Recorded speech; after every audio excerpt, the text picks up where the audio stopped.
Good morning, everyone. My name is Jim Dewald. I'm the Dean of the Haskeen School of Business, and I'm so pleased to see you here this morning. This is a very special day today, and let me explain more, but I'm going to start actually with our territorial acknowledgement. As we broadcast from Calgary, I would like to take this opportunity to acknowledge the traditional territories of the people of Treaty 7 region in southern Alberta. Now, this includes the Blackfoot Confederacy, which is comprised of the Siksika, Piikani, and Kainai First Nations, as well as the Tsuut'ina First Nation and the Stoney Nakoda, which includes the Chiniki, Bearspaw, and Wesley First Nations. Many of us here will know that the city of Calgary is also home to the Métis Nation of Alberta, Region 3. We are all territory people, and we have an obligation to fulfill the responsibilities within Treaty 7. But I know that we have people from all over the world in this session. So I would ask that you please acknowledge the traditional territories where you are and the Indigenous people of your region.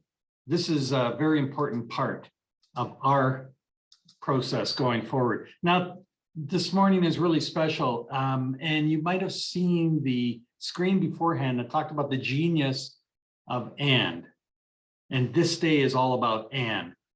We have two conferences working simultaneously. So we have Pivot on Purpose and the Canadian Sustainable Financial Network conference.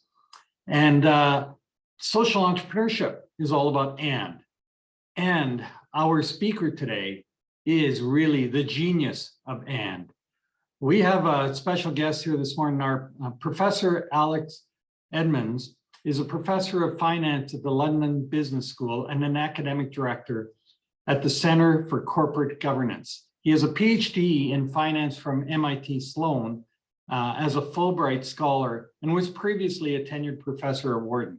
He's managing editor of Review of Finance and associate editor of the Journal of Financial Economics. Alex has spoken at the World Economic Forum in Davos. He's testified at the UK Parliament. He's given TED Talks, TEDx Talks, to a combined 2.5 million views. But the thing that I have really enjoyed, and I have to admit, I've listened to it twice on audiobook, is Alex's book, Grow the Pie, How Great Companies Deliver Both Purpose and Profit. And he was, which was named to the Financial Times Business Books of the Year for 2020. And he's become a co-author of Principles of Corporate Finance with others. He's just a really prolific academic, very smart person, and he will tell us all about the genius of and. So with that, I'd love to hand it over to Professor Alex Edmans. Alex? Thank you so much, Jim. It's great to be here. I really appreciate this invitation and to be able to speak on a topic that is not just a field of research for me, but it's something that I feel passionately about. So what I've called this talk is the power of purposeful business. And so why I'm calling it this is we often think that purposeful business has a moral and ethical case. And obviously morals and ethics are really important. But what I'd also like to highlight is the importance of a business and financial case. So that's the and that Jim talks about, is that it might be possible to satisfy both social goals and also financial goals. And why is that so critical? As I mentioned earlier, yes, morals and ethics are important, but unless there's a strong commercial case, it might always be seen as secondary by a CEO or by an investor. And to give you an insight as to what I mean by purpose, let me start with a story. So let me take you on a little bit of a journey outside your home offices or wherever you happen to be to halfway around the world. So I'd like to take you to the Great Rift Valley. So this stretches across 2 continents and 6,000 kilometers from Lebanon in Asia to Mozambique in Africa. And it has some of the world's highest mountains like this one, but also some of the world's deepest lakes. And one of these lakes is a lake called Lake Magadi in the Kenyan stretch of the Great Rift Valley. And one of the residents who lives in the Lake Magadi is a gentleman called Emmanuel Soronga, and he makes a living selling and herding goats. Now, for Emmanuel, it used to be that cash was king. When he sold a goat, he would receive cash, But he'd then have to check that cash in case it was forged. He'd store that cash and then have to worry about it being stolen. And then to bank that cash, he had to trek for an entire day to get to the nearest bank. So Emmanuel's life was really tough. He couldn't graze his goats on the greenest pastures. He always had to be within one day of a bank. But all of this changed due to a purposeful business. And this business was Vodafone, the UK telecoms giant. Because in 2007, Vodafone launched M-Pesa, which is a mobile money service in Kenya. Now, let me briefly explain what mobile money is, because some people think it's mobile banking. Well, I still have a Bank of America bank account for my 10 years in the US, and I can operate it on my phone. I don't need to go to the branch, which is convenient because I don't live in the US anymore. But that's not what mobile money is. For mobile money, you don't even need a bank account, right? You can just transfer money from phone to phone. And that was really powerful because 15 million Kenyans at the time had no access to banking. So this transformed Emmanuel's life. He doesn't need to deal with cash anymore, right? He just receives deposits on his phone, and he doesn't need to worry about robbery or forgery. He can graze his goats where he wants to. But as academics, and it's great to speak to a leading research school, is that we don't want to just look at one great story. We want to look at large-scale evidence. And indeed, there was a study by some professors at MIT, which found that within the first 7 years of the launch of M-Pesa, 200,000 households got lifted out of poverty. And many of these households were headed up by women. It allowed them to move from agriculture to business and retail, so there was a big effect on gender parity. So that's one story I'm telling you about Vodafone, but I'm now going to tell you another story. And this other story surrounds tax, because in 2012, Vodafone became the first telecoms company worldwide to release a tax transparency report showing how much tax they were paying to governments around the world. And obviously fair tax is really important, and it's particularly critical in telecoms because you could choose to locate your licenses in low tax countries. So I've got two questions for everyone here to think of. And the first is, which of these decisions created most value for society? And the second is, which of these decisions, if it had not been taken, would have led to the most public anger or worsened Vodafone's ESG rating or reputation? Now, I'm not going to poll anybody here, right? We're going to have a fireside chat later and a lot of opportunity for Q&A after that. And the reason for not polling anyone is that most people agree with the answer. So which decision created most value for society? It was the first one. By launching M-Pesa, Vodafone lifted 200,000 households out of poverty and contributed to gender parity. But let me now turn to the second question. What would have been the outrage if Vodafone had not launched M-Pesa? It would have been nothing. Right? You don't get slammed by the media for not coming up with an innovation. There would have been no customer boycott because customers would have never expected you as a phone company to get into this other business of banking without a bank. But what is the outrage of not being transparent about taxes? It could be massive. And indeed, Vodafone suffered a nationwide boycott of their stores 2 years previously because of concerns they were underpaying their tax by £6 billion. So what is the purpose of me starting my talk with these two stories? Is to show you how my thinking about responsible business might be a little bit different to what you typically hear. So often people think that purpose is about the answer to the second question. Like, responsible businesses should do no harm. They should not cheat on taxes, they should not pollute the environment, and they should not mistreat their customers. Now, obviously, don't get me wrong, right? That is indeed critical. A responsible business should not do any harm. But I would say that in 2021, given the scale of the world's challenges, it is not enough for companies to just do no harm. They need to actively do good. They have a moral and societal obligation to address society's problems, not just avoid some scandals. But I mentioned earlier that my talk would not be just about the moral and ethical case, but about the business and financial case. And that is the second reason for why I am viewing responsibility as being about actively doing good, not just doing no harm. And that is the power of AND. Now, I didn't come up with the title of the talk, but I'm really grateful to Haskell for doing so, because it does capture my view of purpose. And this is the view in the recent book, which I really appreciate Jim's kind comments about. So what the book highlights is that the value that a company creates can be thought of as a pie. And that pie can be shared either to investors in the form of profits, or society in the form of fair wages to employees, taxes to the government, or fair prices to customers. And we often think that purpose is about splitting the pie differently. It's about the word or, right? Instead of giving profits, you could give that profits to society, you could pay higher wages, or you could give more in taxes. So it's profits or taxes. And we often think that fairness and purpose is about making sure that the pie is split even. And again, please don't get me wrong, like clearly a division of the pie that is fair is important. Fairness is key. But I'd like to stress that fairness is not the only thing that purpose is about. In fact, purpose needs to be more than that, for two reasons.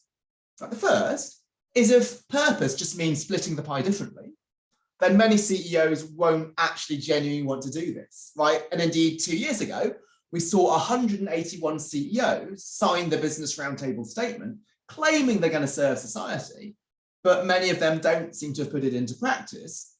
And why would they? Right? If purpose means lower profits, let's just sign some statements and not really do anything about it.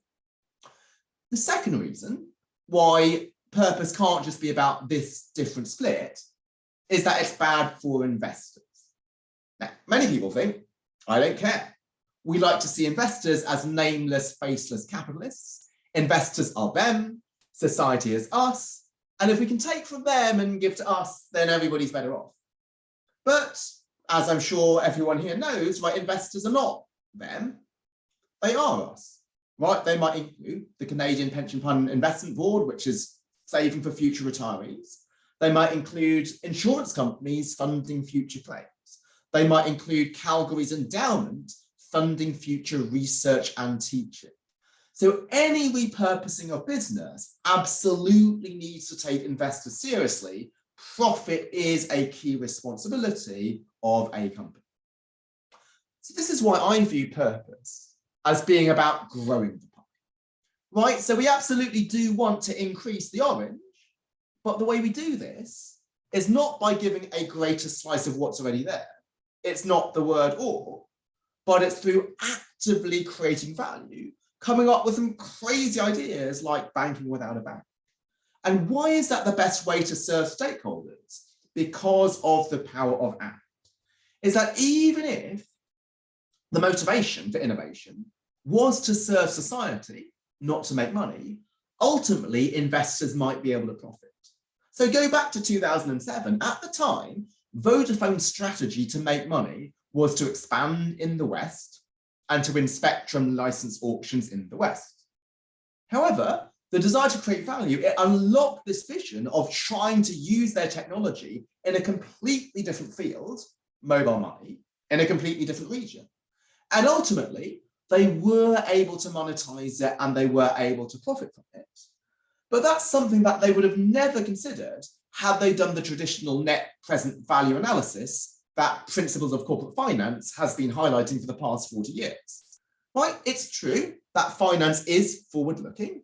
When you make an investment, you look at the future cash flows. But what are the future cash flows of launching M-Pesa? It was probably hugely negative. There was no way back then they could have considered it even working. And even if it worked, would there be issues of money laundering? And even if there weren't, would they be able to monetize it? But the power of purpose is it unlocks you and allows you to make decisions that could not be justified with a spreadsheet analysis. But many of these decisions end up ultimately being profitable and successful, even though you might not have predicted those benefits and those profits at the outset.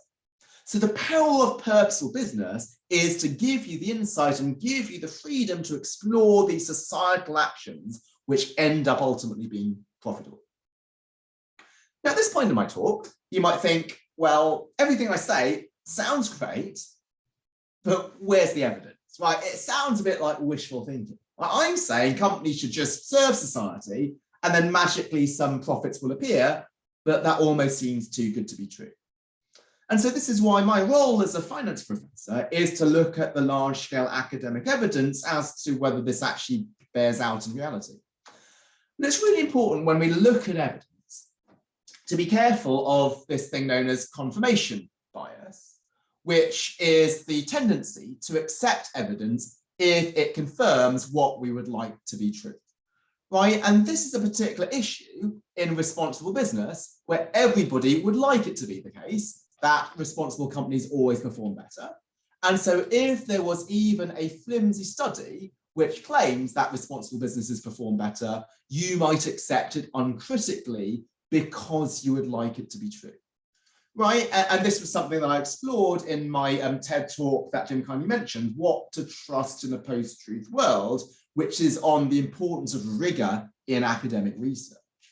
And so what does the academic process involve? It involves a lot of scrutiny and a lot of peer review. So like the first time I met Eryo, your associate dean, was at a conference where he was assigned as the discussant of my paper to read the paper carefully in advance and pick it apart and to highlight what claims I was making that perhaps my evidence or my model could not actually justify. Okay, so what we want to look at here is careful peer-reviewed research. And the important thing is that that research might not be as strong as we would like. So I don't know what your LinkedIn feeds were like earlier this year, but mine went crazy because of some study which apparently claimed that purpose always pays off, right? People then were saying how thorough and broad it was, how it was infallible facts and robust proof. But anybody who read the study actually carefully would see that it had a lot of flaws. Later on, you're going to have Mr. Tarek Fancy, who argues that sustainability is a complete greenwashing issue. As I wrote in my recent Medium article, I do believe that many things that Mr. Fancy raises are important criticisms, but I do think he went too far in the other extreme by making sweeping claims that everything is bad about sustainable investing, which are not fully backed up by the evidence. So as I recently wrote in the Financial Times, what we want to do is not to have black and white views about ESG. It always works, or it's complete fraud. But let's look at evidence, and we're going to look at evidence by its scientific rigor, rather than whether it supports our personal beliefs on whether ESG is correct or whether it's a fraud. So let me look at my own evidence. Is there something which actually pays off? So let me look at, well, how do you measure purpose to begin with? Right? What is a purposeful company? And you might think, well, can we look at the purpose statement? But you can't. Why? Because companies might say some things and not actually put it into practice. So you might think, well, then can we look at whether the company puts its money where its mouth is? How much does it spend on giving to charity or spend on its employees? But it can be that you spend a lot of money, but you don't actually spend on the right things. It could be that you're donating to charities, but those charities don't use your money wisely. Any sports fan will know that the sports teams who are most successful are not necessarily the ones with the highest wage bill. So what I wanted to study was not the input, how much you spend, but the output, how much you actually achieve. And what I looked at was a list of the 100 best companies to work for in America. So why did I choose that as my measure of responsibility? First, well, why do I look at employees? Because you might think that customers or the environment matters. However, why I looked at employees is that they are critical for nearly every company. So certainly the environment really matters. I'm sure everybody here cares about climate change, but that might not be the first order issue if you're in tech, say. Whereas employees matter in nearly every organization. And this study, this data set, looked not just at the amount of harm that you did, are there workplace injuries and things like that, but the positive value creation. Are you creating a positive place to work, which will provide a fulfilling culture and so forth? And importantly, this data was available from 1984. So why is that so careful? Why is it so important? Because ESG is a pretty new phenomenon. many data sources have only been around for the last 10 years or so. And if I showed you that ESG paid off between 2010 and 2019, you might think, well, those are 10 great years. Maybe ESG only does well in good times. Maybe in a pandemic, we should just focus on profit. So because I started in 1984, I had things like the financial crisis, like the collapse of the internet bubble. I could make sure that this was something which is robust. Now, obviously I have to do tests to suggest, is it correlation or is it causation? Is it employee satisfaction that causes better performance, or better performance that leads to employees being happy? I'm not going to bore you with those details. You can take a look at the paper if you want to look at how I try and address that. Instead, what I want to look at is what matters for practitioners. What is the bottom line? And what I find is that the 100 best companies to work for in America delivered shareholder returns that beat their peers by 2.3 to 3.8% per year over a 28-year period. And that's 89 to 184% cumulative.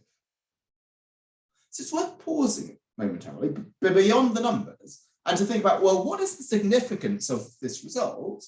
Well, companies who are treating their employees well, they are certainly being moral and ethical, but they're also being commercially and financially savvy, right? They're investing in their greatest asset, and this is feeding through to long-term financial returns.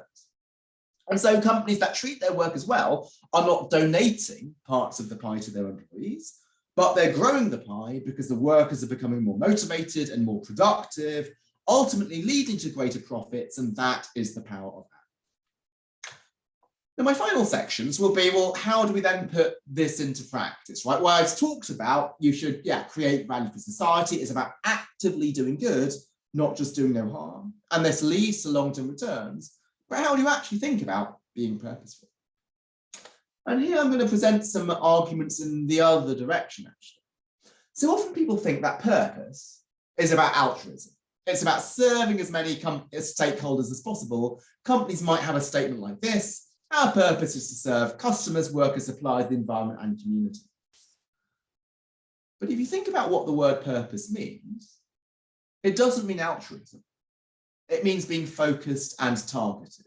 Right? A purposeful meeting is one with a clear agenda. If I do something on purpose, I do it deliberately. And so what I define purpose as for a company is it's why a company exists, it's who it serves, its reason for being, and the role that it plays in the world. And this might seem really lofty, but what I'm highlighting is it has to be something which is focused. But when you think about a person's purpose, it can't be to be a professor and a lawyer and an entrepreneur and a banker and a doctor. You might choose to be one of those things. And similarly for a company, it should focus on a couple of social issues that it is really well placed to solve, rather than trying to tick every one of the 17 Sustainable Development Goals. And so how do you think about why you exist? What I write about is the importance of comparative advantage. So to focus on what you are really good at.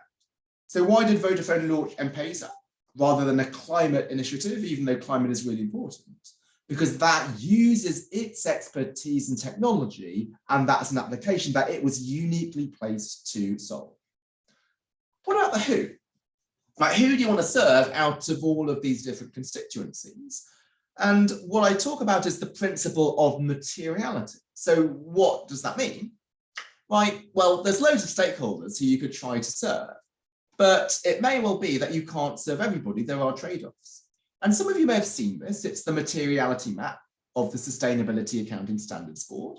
And what it does is it goes industry by industry and highlights who are the most material stakeholders in your industry. So the first column, mining.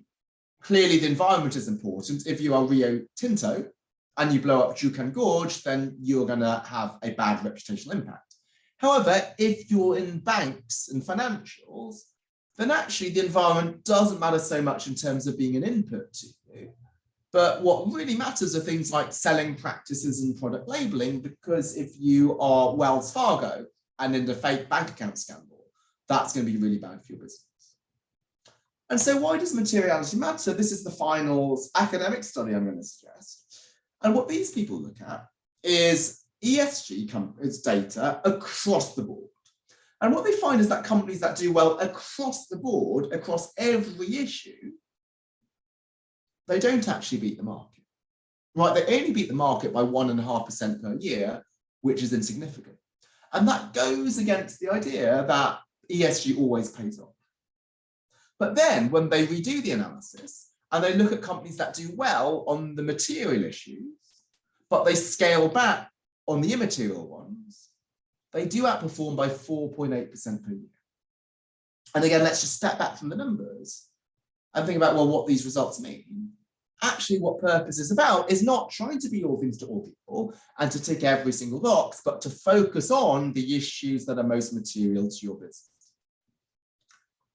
And in terms of putting it into practice, let me just end with a section on how have companies done this within the crisis.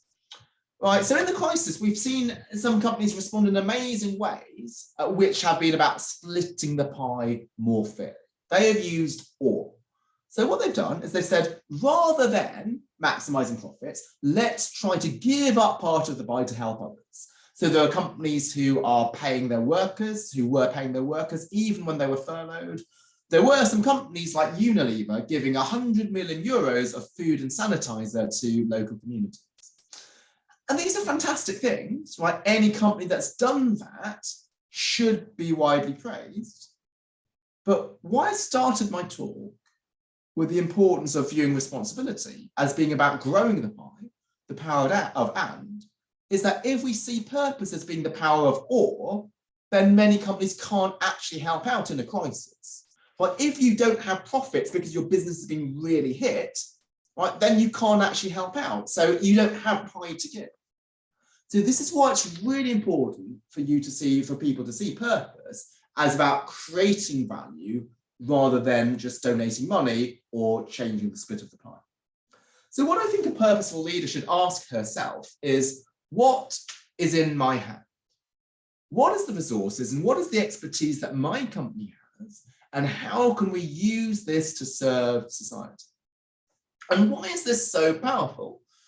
Right, because what it allows is companies, even in unrelated industries, not to be able to help out. But what if you don't have 100 million euros lying around, like Unilever? And what if you're not in the food and sanitizer industry? So let me give you the example of Mercedes. Right, so they make Formula One engines, but that's not really helpful in a pandemic. However, what is in their hand is precision engineering expertise. And the same precision engineering you need in Formula One, you can also apply that to making CPAP breathing machines, which are a less invasive alternative to ventilators. What about a small company? Because often people think, well, we can't think about purpose until we're like a large company because we have to focus on survival. So everything I said, yes, it can work for big public companies, but not for a small startup. So let me give you an example of a relatively small company that I'm a customer of myself. It's called Barry's Bootcamp. It's a brutal gym. I believe there's some studios in Canada as well. But what this gym was is it was just closed in the pandemic, obviously because gyms were shut.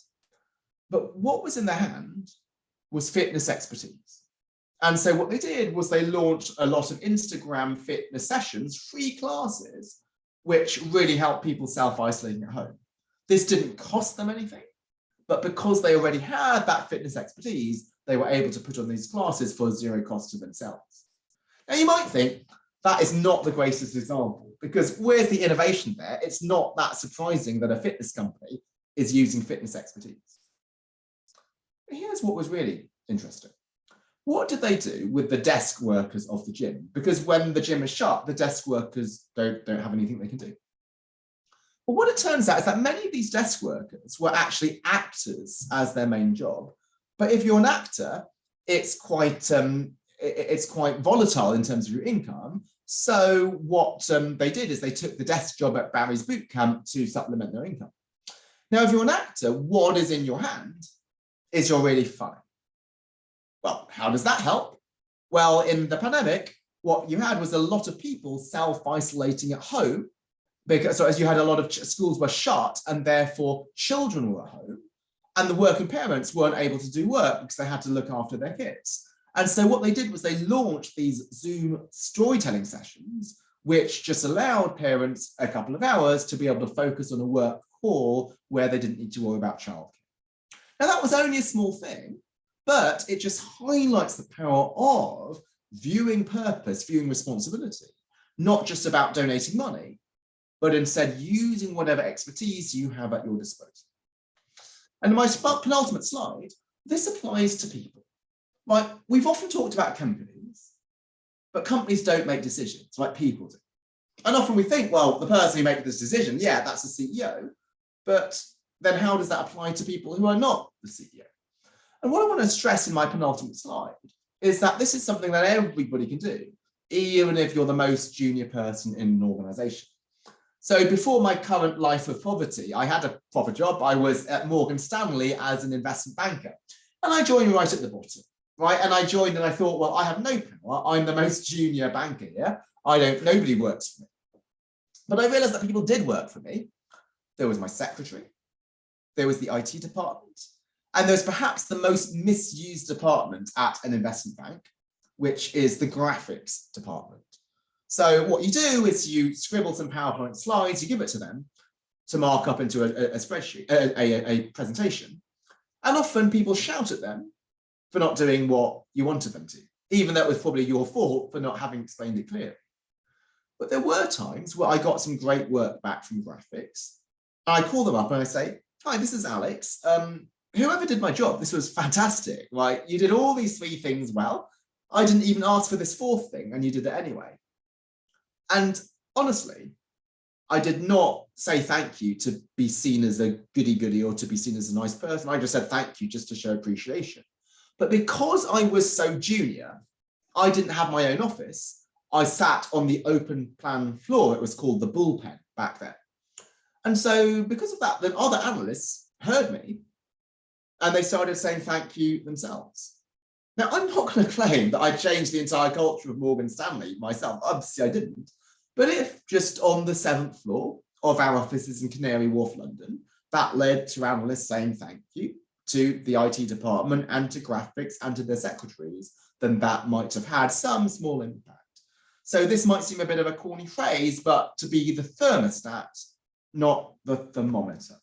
Now, a thermometer reflects the temperature around you. A thermostat affects it. And what I want to leave you with is the idea that even as a junior person or even as a small business, you can play the role of thermostat through the power of and. Responsibility need not be financially costly, so it need not be that you're a wealthy CEO before you start trying to practice purpose. As Jim kindly mentioned, I wrote this book and I released it last year. And why I wrote this book is I think for far too long, people had viewed purpose as being this optional extra where it was nice to have if you had the money, but really it wasn't business critical. But I wanted to highlight there was a strong business and financial case behind it. And that's not based on wishful thinking, but a lot of academic research. Now, unfortunately, academic research is written in a pretty sort of turgid and technical way. So what I wanted to do was to bring it to life with some case studies and real life examples and actionable framework to put it into practice. And in fact, the paperback was just released last week, and that I thoroughly updated because of things such as the pandemic and also new research on things such as purpose and startups and in private firms. And so I hope that that might be a useful resource for any of you who are thinking about putting purpose into practice or investing in purposeful companies. So let me pause here and hand back to Jim for the fireside chat. Again, let me reiterate my thanks for the invitation. And after the fireside chat, there will be a Q&A session. Thank you to the questions that have already come in. Well, thanks so much, Alex. That was really fantastic. And oh my gosh, there are a lot of questions. And I want to encourage all of the audience to both put in your own questions, plus upload the questions that you like, because we're rating them, as you can see, live. But before we get to those questions, you know, there's so much to unpack from this great presentation you gave. I want to still dig in a little bit first, Alex, and ask you, like, you have kind of a different perspective from other finance professors. And I'm really curious, like, where did this come from? Like, as a youngster and growing up, when you were kicking the football, did you think, oh boy, there's something wrong with how businesses run? Or tell us a little bit about how you got into this interesting field of study. Thanks so much, Jim. And with these things, I think it's often really tempting to say, oh, because of this in my childhood, I did that. And I have to be careful from the narrative fallacy. So the narrative fallacy is you can reverse engineer an explanation after the fact. So I don't think I can say, oh, because of something in my childhood, I consciously chose to do responsible business. But there may be things that I did in my childhood which subconsciously led to me being drawn to a topic like this. So I really love sports and music, and actually some of my academic research is on the link between sports and music and the stock market. And so why is sports interesting? Well, that's something which has a lot of short-term pain, but long-term gain. So if you're wanting to train for a marathon, that is painful, but that will hopefully help your health in decades to come.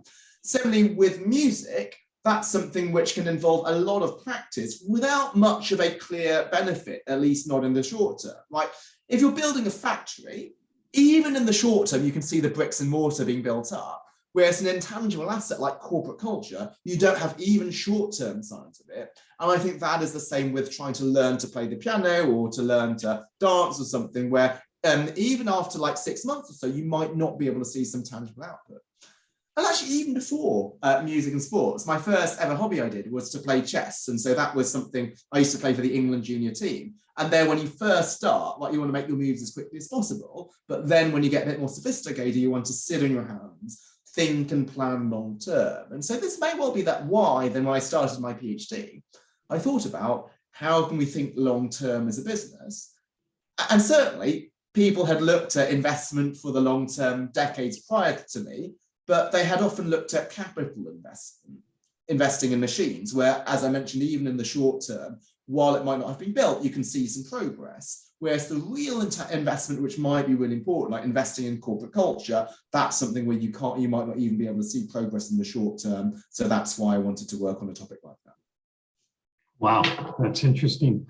You know, one thing that you may find interesting in Canada, you know, our laws are actually that a corporation, like the board and the CEO, are responsible for the health of the corporation, not for the shareholders, as a priority. So we actually have a pretty interesting framework in place already where purpose becomes something that's mandated by the board. Are you aware of sort of that distinction in Canada? How does it fit with other places in the world? Yeah.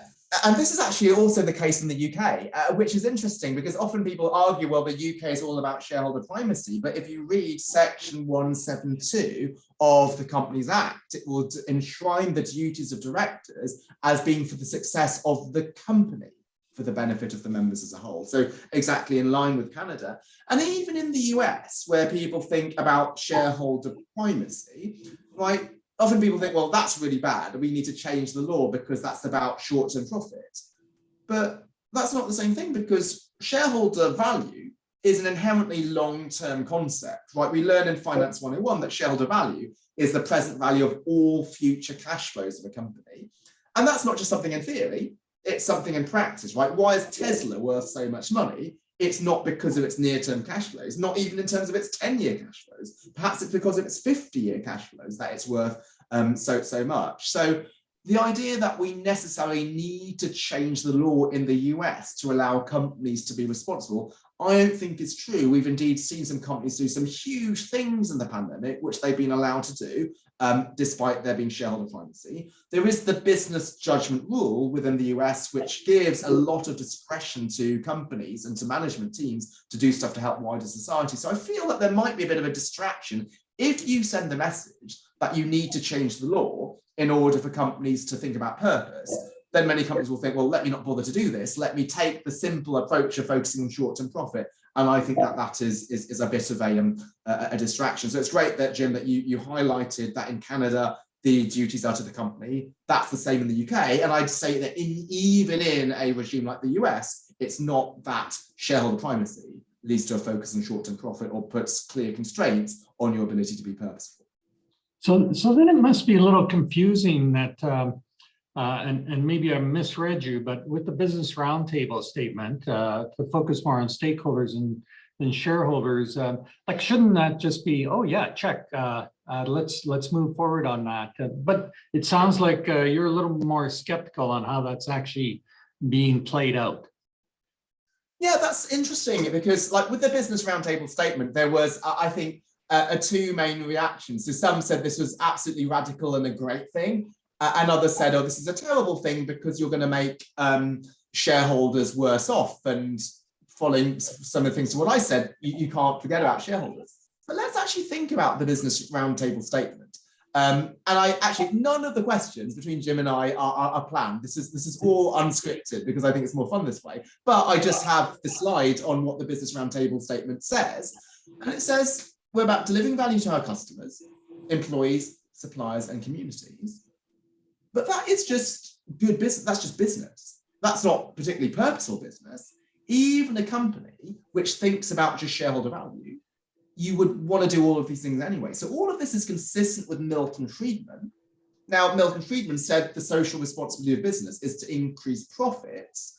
And why he said that is, as long as you define this as long-term profits, then yes, you will serve society, because to benefit long-term profits, you need to do all of these things. So actually, I think what we should evaluate is not so much what this statement, because I don't think the statement was that revolutionary either way. This is just consistent with a long-term profit mindset.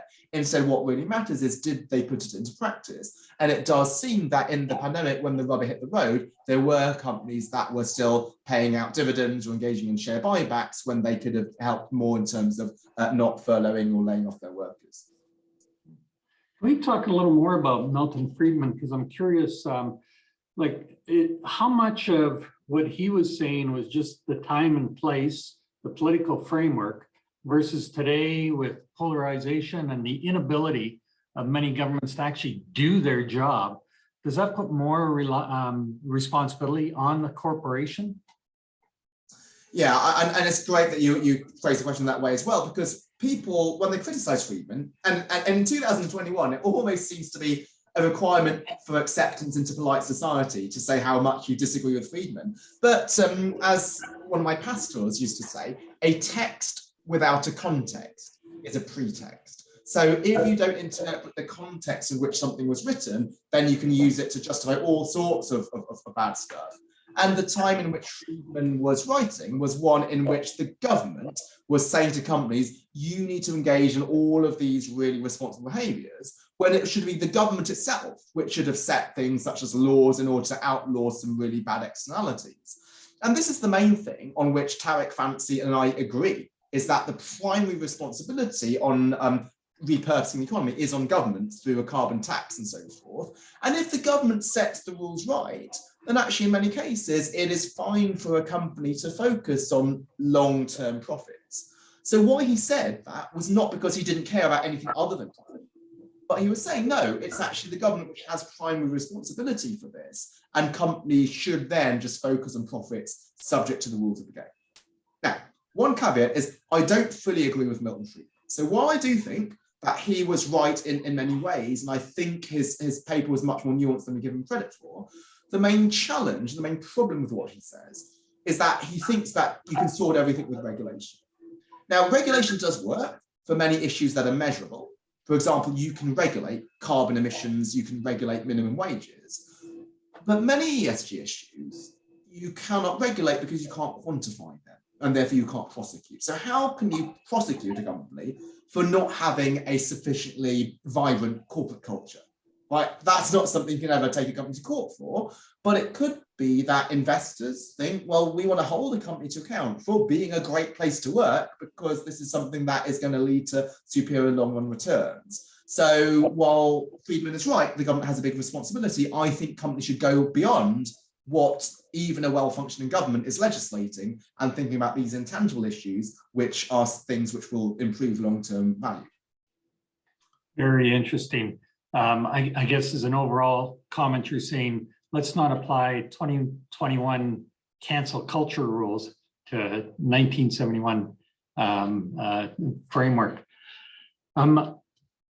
I just want to ask you a little bit about this idea of culture and leadership and, who could be held responsible.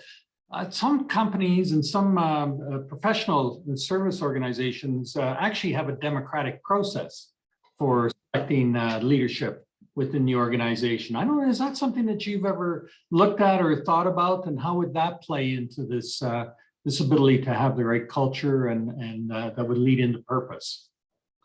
And Jim, by that, do you mean having employees have a say in who runs the company? Yeah, actually vote in. There are companies where they vote in the CEO. Yeah, so what would I say is that as an academic, I will always try to look at, well, what does the evidence say? And what we have is there are studies which look at this in Germany, where you do have worker representation on the board. And what they look at is they do this nice thing called a regression discontinuity, where if you have more than 2,000 employees, you have to have a half of the board be workers. And below 2,000 employees, it's only a third. So they look at companies which are just above versus just below the threshold. And this is what we call as economists as an exogenous shock to the amount of board representation. And what they found was in a downturn, companies with greater employee representation, they did preserve more jobs, which is what you'd hope. But the twist is, whose jobs did they preserve? They preserved the jobs of the white collar skilled employees, which is not hugely surprising, because who gets to be an employee representative on the board? It is probably more the white collar skilled employees are probably going to get the votes from the rest of the workforce. Now, you might think, well, then isn't an alternative approach just to allow every employee to vote? And that's what I think was suggested in the question. But the challenge of this is a number of things. So first, right, how do we know who's an employee? That might seem weird, but if you're part-time, do you get half a vote or no vote? Do you get more votes if you've been with the company longer? Or actually should you get fewer votes if you've been with the company longer? So if I've just joined the company, but might be with the company for the next 40 years, do I care more than somebody who's been at the company with 40 years and is just about to retire? And also with employees, will you only care about employment rather than other societal issues? For example, decarbonisation might involve shutting down some polluting plants, and that makes employees redundant. So while shareholder primacy is not absolutely perfect, and we absolutely need laws to address externalities, the idea of shareholders choosing stuff is that you can clearly define what and who a shareholder is. You can clearly allocate the votes, because the votes depend on how many shares you have, and that depends on your financial contribution to the company. And also the long-term stock price does reflect a lot of these societal issues. So clearly short-term profit doesn't take into account purpose, but the stock price, if it's forward-looking, is something which does incorporate a lot of these aspects. You indeed see situations in which you have companies which are making a lot of short-term profits, but not investing enough in the future, like Ford with self-driving cars, and their stock price is going down. So I do think that there is still a lot of to be said for shareholder primacy. Indeed, you have many cases in which shareholders are asking companies to go further on things like climate change and diversity, equity, inclusion, rather than the opposite. Interesting. So this whole stakeholder approach is actually quite messy. It's not simple at all. Tell me about growing the pie, and if I could use the term, which I love, pieconomics. How does that relate to the concept of social enterprise? And is it just another way of describing social enterprise? Are all companies moving towards being social enterprises? I think it's quite similar in the idea of wanting to create value for wider society. However, I think with social enterprise, often people will think that that involves trying to do everything. So it might involve like responding to whatever issue happens to be the order of the day. Whereas with economics, what I'm trying to highlight is that you should focus on what you are good at. And often this might be something which is just through being good at the core business. For example, I did some work recently with Network Rail. So they run the rail network in the UK. And I think that actually the best thing they can do is just to make a great rail network to run the trains on time. Because if you have a great transport system that connects people with your jobs and with the rest of the communities and so on, before thinking about, are we going to reduce the amount of graffiti on the platforms, which does matter, I think that actually the core business really matters. And then certainly for me as a finance professor, how do I think I best serve society? It's not the fact that I was teaching this morning, that I biked to my lectures rather than taking an Uber. It's the fact that I tried to prepare thoroughly for that class, make sure it was practical, not just theoretical. And so I do think that sometimes with social enterprise, you might be distracted by overtly social activities and not realizing that actually the core business is what's really key. That's really interesting. I have to say, I can sort of hear or feel the Friedman sort of theme through you of, do what you're best at, do what you're really good at. Don't try and do everything. And I'm hearing that you're sort of, tell me a little more about it. It sounds like you have a bit of a critique of social enterprises and not being able to do that. Do you have examples, or is there a reason why, you're almost saying that a social enterprise can't be as focused as a regular C Corp?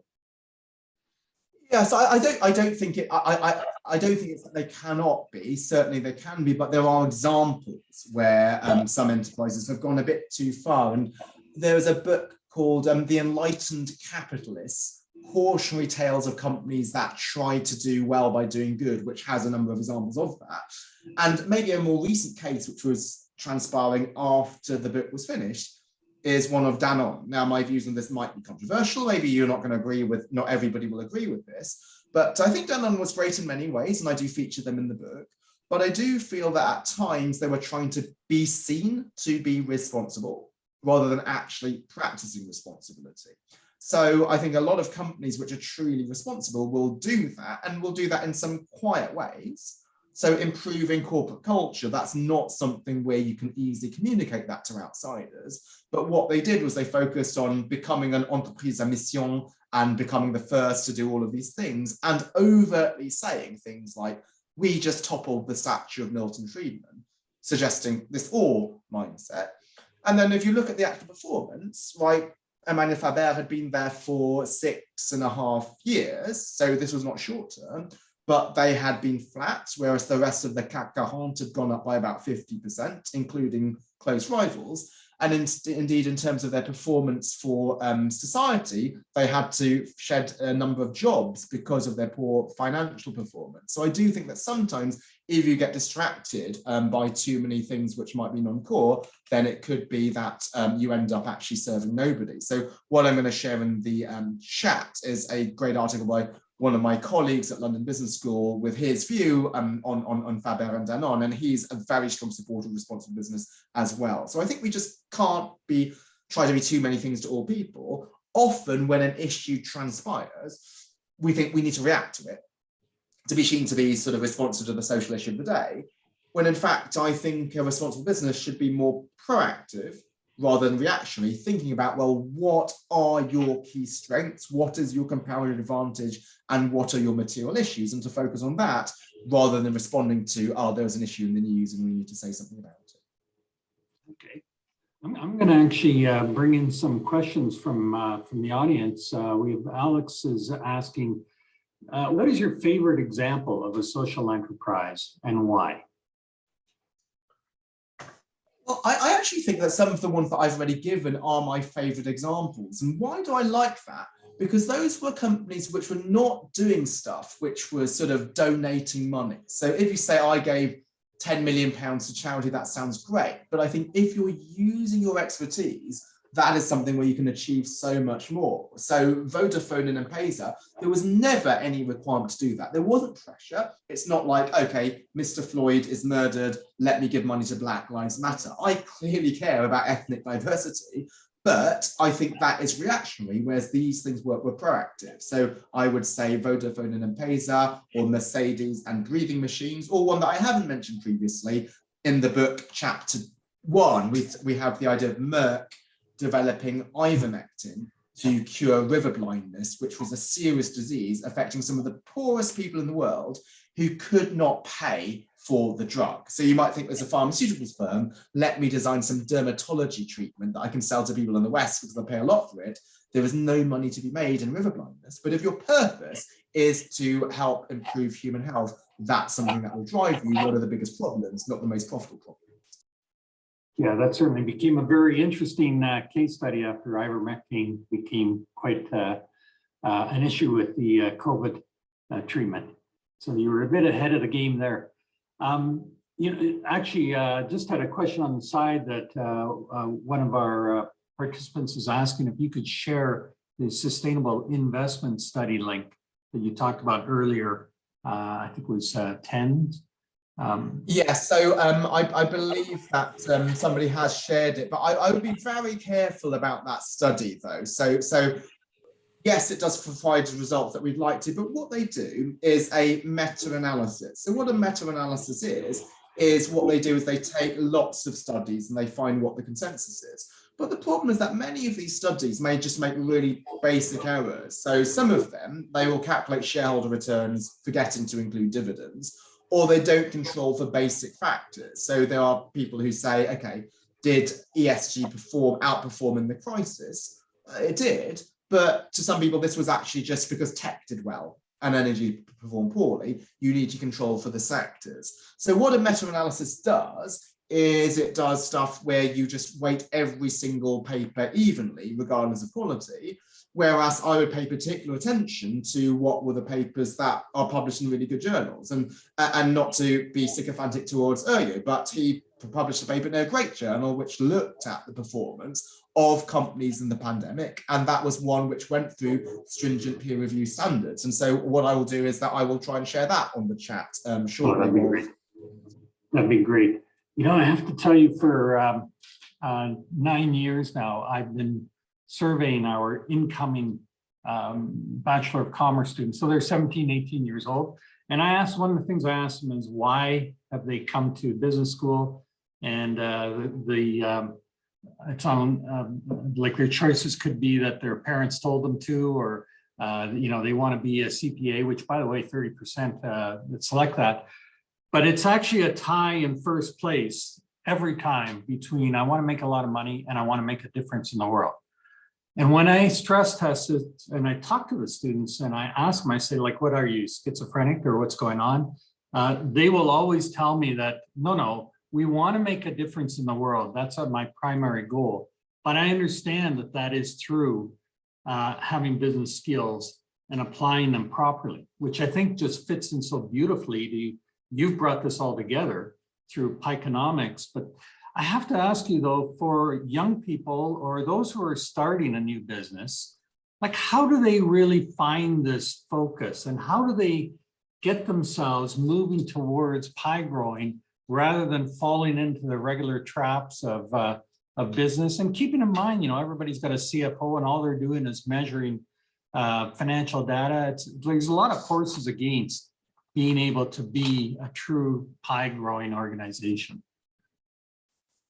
Jim, I think I see two things. So first, to be comforted by the evidence is that we often think that there is a trade-off, and I get there's some great questions in the Q&A, which is sort of, it seems kind of a no-brainer given what I've suggested, but even though I think the evidence is quite supportive, because it's so counterintuitive compared to what we're used to, right? When you're a kid, you grow up with a game, and a game is a win-lose situation. The only way that I can win is if I make you lose.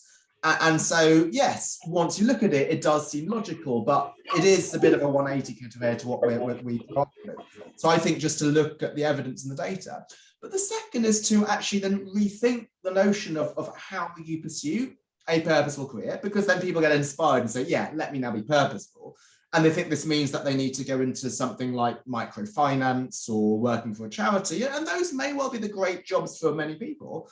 But I would say that even in some of the most evil jobs, well, evil or maligned jobs, you can find a lot of purpose. And so what I'm sharing in the chat is a lecture I gave called Finding Purpose in Your Career. And so this is something where I give to Gresham College. That's an institution which has public lectures. And so if you take something like investment banking, which is something that I know myself, I used to be in there. What are you as a banker? What is your purpose? It's to be a trusted advisor to your client. So your clients come to you with their biggest problems, right? I'm in trouble. Do I raise equity? Do I issue debt? Do I have to put myself up for sale? And you are trusted that you have to give them the best advice, even if it's not some which is going to make you the most money. And I saw in my second year that my boss, a guy called William Chalmers, he was coming up for promotion to managing director. So if there was ever any time to be short-termist, that would be the time to write the business. And we were told to pitch to Abbey National, a UK bank, telling them why we were the best bank to use to sell one of their businesses. And he said, don't use us.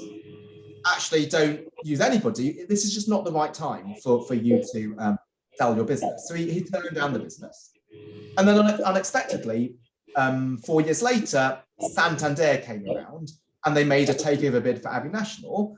And then based on the trust that William had injected, they gave the entire defence mandate to him. He's now the chief financial officer of Lloyds Bank, which is one of the major banks in the UK. And I think it's great that some purposeful person is running a large financial institution. So I do think that even in a world such as finance, like, you can actually engage in really purposeful behavior. So think about, well, why did you choose this job? Yes, when you're interviewed, you don't say it's for the money. You say something like, oh, I want to advise clients. But do you actually put this into practice once you start there? It's really easy to get involved in sort of the rat race and so on. But think about, well, what made you a banker to begin with? And you probably gave those answers in your interview. So was that just a bait and switch to get the job? Or is this something that you are actually going to implement? Very complex. Okay, I'm going to ask a question here from Sarah. What do you think is the biggest gap or reason that people still don't buy into the idea of purpose and profit being important, beneficial to a for-profit company? Thanks, Sarah. I think there's three. I think you've got this as a great question. So first is not actually looking at the evidence. And why might they not do that? Is there's other people who support purposeful business, but they will have the mindset of awe, of zero sum. And that is such a powerful message, because if they say we need to completely change corporate law, disenfranchise shareholders, reform capitalism, throw out these pesky shareholders, that sounds really compelling and you get a lot of support behind it. So partly there are people who have the incentive to pursue this scarcity mindset where it's either or. I think point number two is that even if you're an enlightened leader who believes in everything that I say, growing the pie does take time. So in the short term, if you invest in society, you are going to reduce your profits. So what you need to do is to expand the horizons over which you are evaluating CEOs. So one thing that I'm a big believer in is long-term CEO pay. So we need to change those horizons. And I think the third and final thing is not fully recognizing that purpose is about being focused. So there are some companies who think, well, I need to be all things to all people. I need to make a statement or make a charitable donation in response to this event. Or others who think, well, I'm not even going to try to be purposeful to begin with, because unless I'm ticking every single box, I'm going to be seen as a hypocrite. But then the message that actually being purposeful is about being focused and targeted. That's something which I think is much more frequent. And just going back to my purpose as a finance professor, I have to admit, I don't really do much for the PhD program at London Business School. Why? I think my comparative advantage is these practitioner conversations. So I really like to engage in things like this.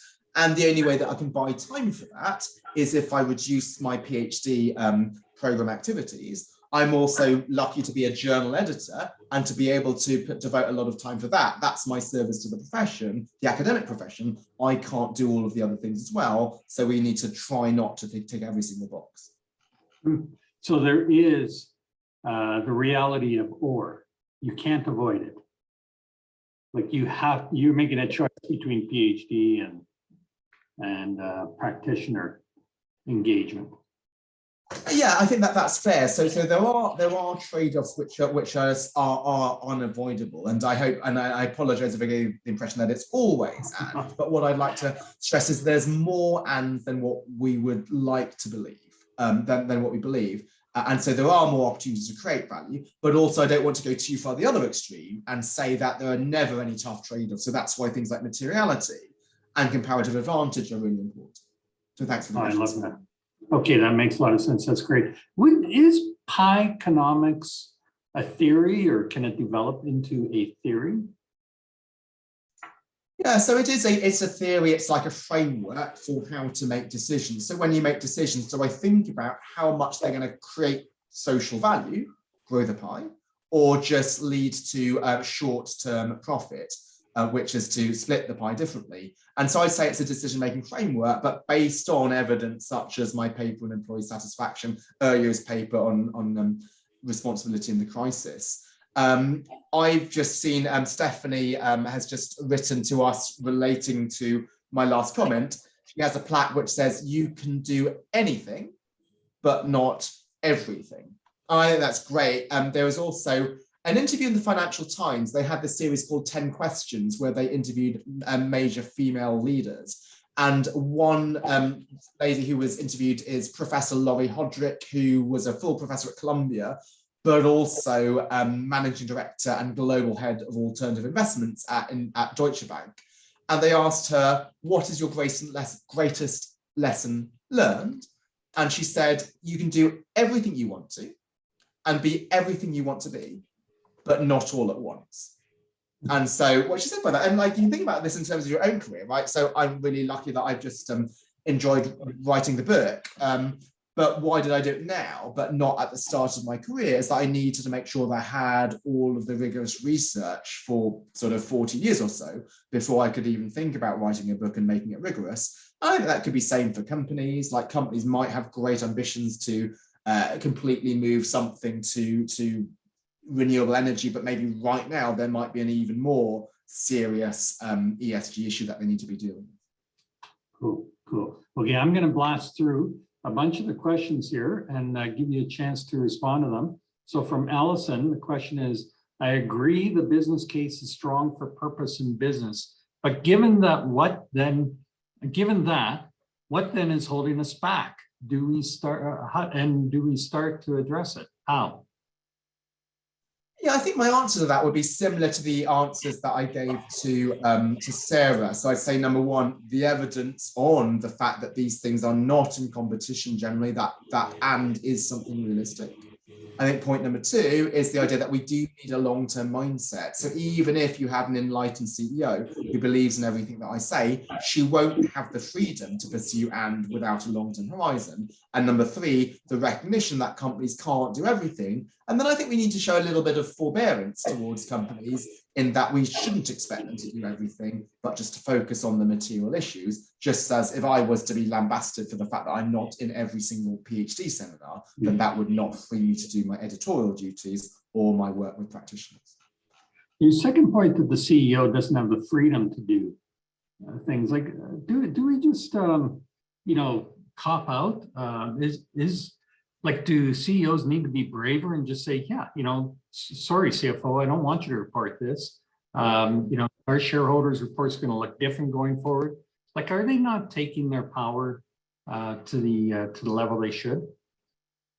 Yeah, so the CEO is still accountable to the board, and the board often will set some targets, and they'll link remuneration to those targets. And often shareholders will be voting on that, particularly in a say on pay regime. So if shareholders and the board have viewed certain short-term targets as important, so important that they are linking the CEO's pay to it, then is that something where it might be seen as tin-eared to ignore that signal and to say, well, I'm going to just sort of be my own boss and be a law unto myself. So I do think you need the full ecosystem to be there. And it's not so much the CEO cares about her bonus, but if you're hitting the target, if you're missing the target, not only might you lose your bonus, but you might be out of a job if you're persistently missing targets, which the board and shareholders have repeatedly emphasized. Some things are worse risking your job for. But let me go to Joel's question. Hi, Alex. Is there a specific framework or tool you recommend in helping a company identify its purpose, specifically for those companies that do try and appeal to all people and all things? This is so I tried, and you can write a new book on this one, by the way. Well, I actually tried to do it in the existing book. So chapter 3 and chapter 8 do that. And so why did I write that? Is I got a lot of questions like the ones that we have. And just to give a spoiler, just to think carefully about comparative advantage, which is what you're good at, your impact on society. and then materiality, which is society's impact on you. And then when you do that, often people think, well, management teams think about that and then tell their employees what to do, but just to include employees in that collaboration process, perhaps include external stakeholders like customers in the collaboration process. Okay, you struck a chord on this one with confirmation bias being a particular issue in responsible business. Are there any tools you can recommend to help us be more aware of this issue in our own work? Well, I'm really glad with this question because you mentioned I should have written a book about the last question, but I'm actually writing in my new book about confirmation bias. I'm about 3.5 chapters in. And so one of the things you can do is that when I post something on LinkedIn that people agree with, you have no shortage of likes and so on. And then if it's something that people disagree with, it's often not my own papers, but I like to post other people's research.